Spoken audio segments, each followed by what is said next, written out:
Assalamu alaikum wa rahmatullah. So I'm continuing the description of Surah Al-Ahzab, the Battle of the Ahzab. So what happened here is that Allah is describing the doubts that the munafiqeen and the hypocrites had on the promises of Allah and His Rasul in the context of Ghazwat al-Ahzab. So, and then they continue to say, وَإِذْ قَالَتْ طَائِفَةٌ مِّنْهُمْ يَا أَهْلَ يَثْرِبَ لَا مُقَامَ لَكُمْ فَارْجِعُوا وَيَسْتَأْذِنُ فَرِيقٌ مِّنْهُمُ النَّبِيَّ يَقُولُونَ إِنَّ بُيُوتَنَا عَوْرَةٌ وَمَا هِيَ بِعَوْرَةٍ إِن يُرِيدُونَ إِلَّا فِرَارًا.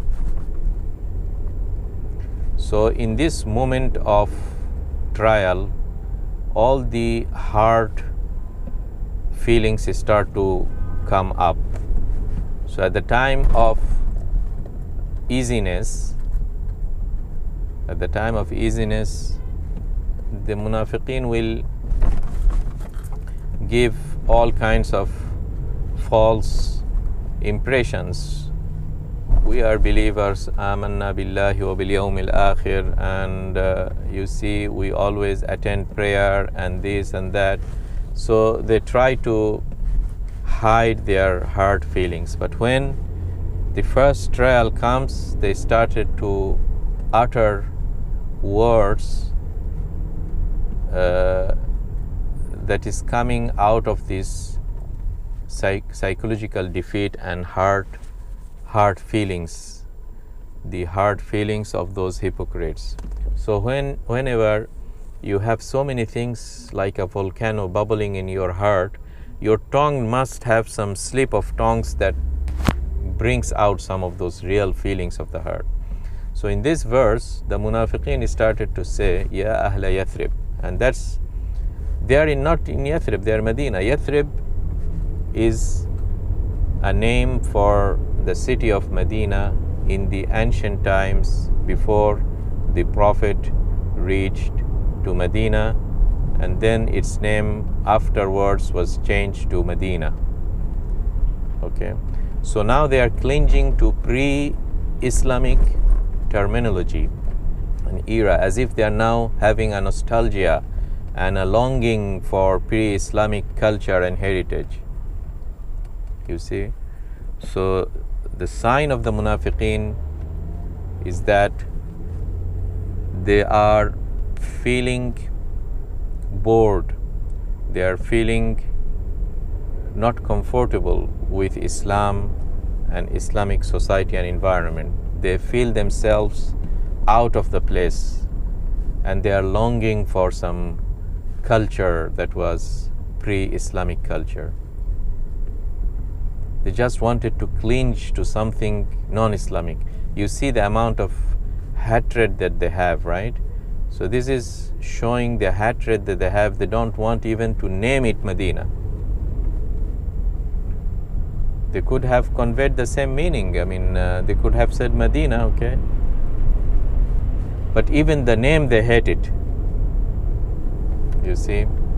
So you will find the same kind of things whenever the colonial powers came to the Muslim lands and they found the unity of Muslims, and they are surrounding around the Islamic literature, Quran, Hadith, the Prophet, the Islamic history. This is the power that the Muslims had whenever they are attached to the Islamic history, to the Islamic literature. So they immediately realized that in order to defeat that, let's try to divide them into small countries, cultures, tribes, and then let's dig up archaeological artifacts and try to attach them to those pre-Islamic eras.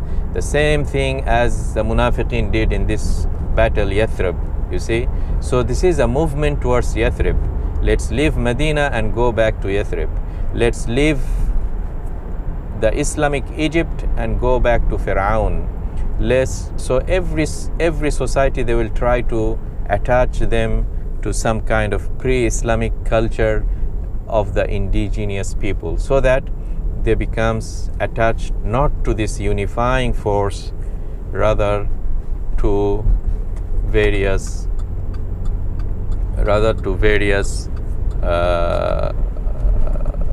cultural, pre-Islamic cultural things, and then everyone becomes dissolved into their own culture, and they don't have one unifying cause. So this is very evident from just this very word that they said, Ya Ahla Yathrib, O people of Yathrib, La muqama lakum farji'u. Why you are staying here? Let's get back. Let's leave the army of Prophet Muhammad. He is just giving us false promises. And see this, all the people of Arabs has come against us. So you see, in that moment, they started to show up their actual disease. This disease has shown its symptom very clear now. Ya Ahla Yathrib la muqama lakum farji'u.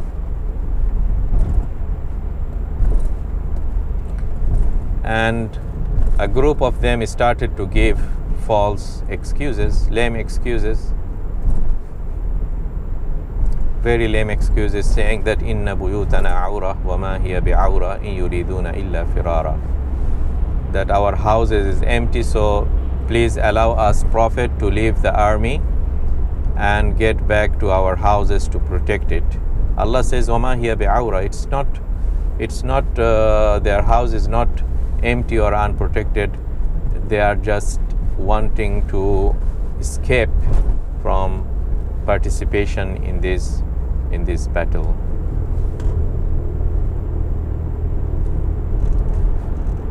Then Allah says, وَلَوْ دُخِلَتْ عَلَيْهِمْ مِنْ أَقْطَارِهَا ثُمَّ سُئِلُوا الْفِتْنَةَ لَآتَوْهَا وَمَا تَلَبَّثُوا بِهَا إِلَّا يَسِيرًا وَلَقَدْ كَانُوا عَاهَدُوا اللَّهَ مِنْ قَبْلُ لَا يُوَلُّونَ الْأَدْبَارَ وَكَانَ عَهْدُ اللَّهِ مَسْئُولًا. Allah is reminding them that what happened to those promises that they have given. What happened to those promises that they have given earlier? All those big promises that will protect you, O Muhammad, and the Islamic society from all kind of external forces if they come. This is the allegiance they have made to the Prophet ﷺ. When this is the bay'ah that they have made. So Allah is reminding them what happens to those things. And that shows really that the claim of Iman and faith, it comes bundled with test. It comes bundled with test. That's what Allah said, right, in the beginning of Surah Al-Ankabut. أَحَسِبَ النَّاسُ أَن يُتْرَكُوا أَن يَقُولُوا آمَنَّا وَهُمْ لَا يُفْتَنُونَ. Have the people thought that they will say and claim that we are mu'min, but they will not be exposed to trials and tribulations?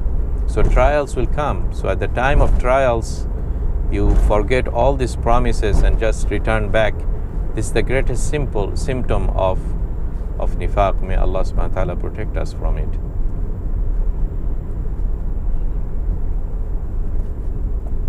And if you can escape the Muslim army and save your life, can you escape yourself from the hellfire on the Day of Judgment? I mean, you are escaping to whom actually? If you are escaping from Islam, you are escaping to whom?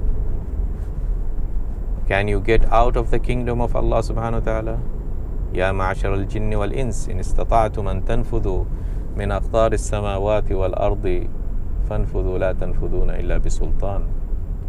Allah is addressing jinn and mankind in Surah Ar-Rahman, that are you able to escape the kingdom of Allah subhanahu wa ta'ala? Even if you go outside this earth, go to moon, that's again Allah's kingdom. So where are you escaping? That's why Allah said in Surah Al-Dhariyat, فَفِرُّوا إِلَى اللَّهِ إِنِّي لَكُمْ مِنْهُ نَذِيرٌ مُبِينٌ. That if you want to escape to Allah. So everything, if you want to escape from, you go away, but from Allah there is no way. So let's escape towards Him. If you want to really escape, let's escape towards Him. So it's the same logic. If you cannot defend Him, join Him. So we cannot if you cannot defeat him, join him. So you cannot defeat Allah subhanahu wa ta'ala by escaping from his kingdom. So the best policy is to join with Allah subhanahu wa ta'ala. فَفِرُّوا إِلَى اللَّهِ. So that's what Allah is saying, telling them, لَا يَنْفَعْكُمُ الْفِرَارُ إِنْ فَرَرْتُم مِّنَ الْمَوْتِ أَوِ الْقَتْلِ وَإِذًا لَا تُمَتَّعُونَ إِلَّا قَلِيلًا. If you assume that, okay, we run away from the Muslim army, then what will happen? تُمَتَّعُونَ إِلَّا قَلِيلًا. You might live another 10 years, 15 years, 20 years, 100 years, but that is qalil. If you تُمَتَّعُونَ إِلَّا قَلِيلًا, will enjoy life only for a temporary period, but you have already left a black mark in your registry by escaping from the Muslim community. That's a permanent mark which is kept, recorded, well preserved, and you will be questioned on the day of judgment. And that all came with the expense of a luxury life of 20 years, 50 years, 100 years. So these are the very clear facts and clear things that we should really keep in our mind all the time, that we cannot escape Allah. مَنْ ذَا الَّذِي يَعْصِمُكُم مِّنَ اللَّهِ إِنْ أَرَادَ بِكُمْ سُوءًا أَوْ أَرَادَ بِكُمْ رَحْمَةً وَلَا يَجِدُونَ لَهُم مِّن دُونِ اللَّهِ وَلِيًّا وَلَا نَصِيرًا. So that the greatest peace of heart in such psychological turmoils is to run to Allah subhanahu wa ta'ala. مَنْ ذَا الَّذِي يَعْصِمُكُم مِّنَ اللَّهِ إِنْ أَرَادَ بِكُمْ سُوءًا أَوْ أَرَادَ بِكُمْ رَحْمَةً. Who will protect you from Allah if He wants to give you, make you test safety or test insecurity? In all cases, it's Allah subhanahu wa ta'ala.